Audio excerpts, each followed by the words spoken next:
बार्देसातल्या काणका हांगा रावपी 34 वर्सां पिरायेच्या कमलेश कुमाराक मरण आयले। घराच्या टेरेसा वयर मोबायलाचेर उलयताना तो सकयल पडून जखमी जाल्ल्यान ताका मरण आयले।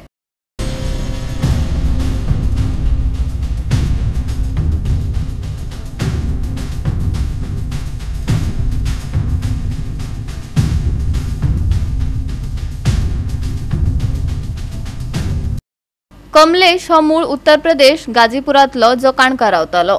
पुलिसांनी दिल्ले म्हायती प्रमाण ही घडणूक 29 एप्रिलाक सांजवेळार सुमार 8:30 वरांचेर घडली। टेलिफोनीक गजालीत व्यस्त आसतना आपल्या घराच्या टेरेसा वयल्यान तो पडलो अशी म्हायती मेळ्ळ्या। ताका ताकतिकेन उपचारा खातीर बांबोळेच्या गोय वैजकी महाविद्यालयात दाखल केलो, पूण वैजकी उपचार घेताना ताका मरण आयले। परिस्थितीची नेमकी चौकशी सुरू आसा, पूण मुळावे सोदांतल्यान ही अपघाती घडणूक आशिल्ल्याचे दिसून येता। गोवा 365 खातीर नितीक्षा गांवकार, मनीषा जाधव आनी सानिका नागवेकर।